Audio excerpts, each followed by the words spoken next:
How's it going, guys? My name is Jimmy Champane, and today I'm here with my review of Desolation. It's a new movie from IFC Midnight, which comes out on VOD services and in select theaters on December 15th. The plot follows Abby, played by Jamie Page, her son Sam, played by Toby Nichols, and her best friend Jen, played by, I'm gonna give this my best shot, Alicia Ashi. Abby's husband dies before the film takes place, and they go out on a camping trip in upstate New York to spread his ashes. Things take a dark turn, though, when a man in all black wearing sunglasses, played by Claude Dumel, starts following them and eventually tries to kill them. So I've been hearing about this one for a few months now, and I've been pretty excited to check it out. If you've seen my review of Adam McDonald's Backcountry, you know that horror movies set in the woods really freak me out, and being closely tracked by a silent and very dangerous man gives me a real sense of unease, as I'm sure it gives a lot of other people. So after watching and rewatching certain parts of this movie, I gotta say I kind of have some mixed feelings on it. I like a lot of what it sets out to do, and it accomplishes a fair bit of it, but it also has some pretty big issues that drag the whole thing down. So I'll start out by saying that I really like the dynamics between Abby and Jen. Jen's actor does a great job conveying that her character genuinely cares about Abby, and I even got the sense that she may even be in love with her, and that's just good acting. Her relationship with Sam is pretty interesting as well. Toby Nichols pulls his weight, especially as a child actor, and the way he's dealing with grief over losing his dad and being treated like a kid by his mom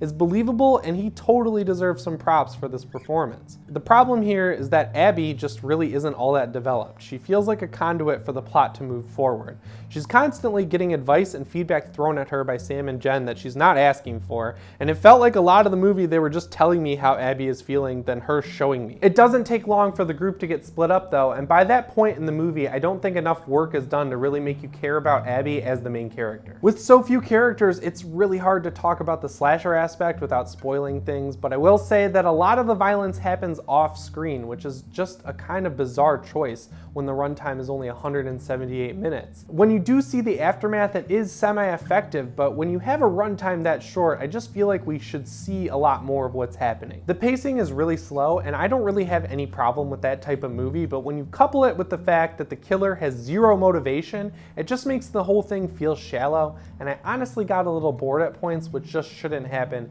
in a movie like this. What you see is what you get with Desolation. There's no late game changes in the plot that really shake things up, so it's really just three characters being stalked through the woods. And while that's gonna do it for some people, it really just wasn't enough for me. One thing I really like though is the original score by Marcus Bagala. When some of the action scenes start to fall a little flat later on in the film, the soundtrack picks up the slack perfectly. At just 78 minutes, I feel like a lot more should have happened in this movie. It feels like that runtime is proof that the idea itself is just kind of stretched pretty thin, and that's unfortunate.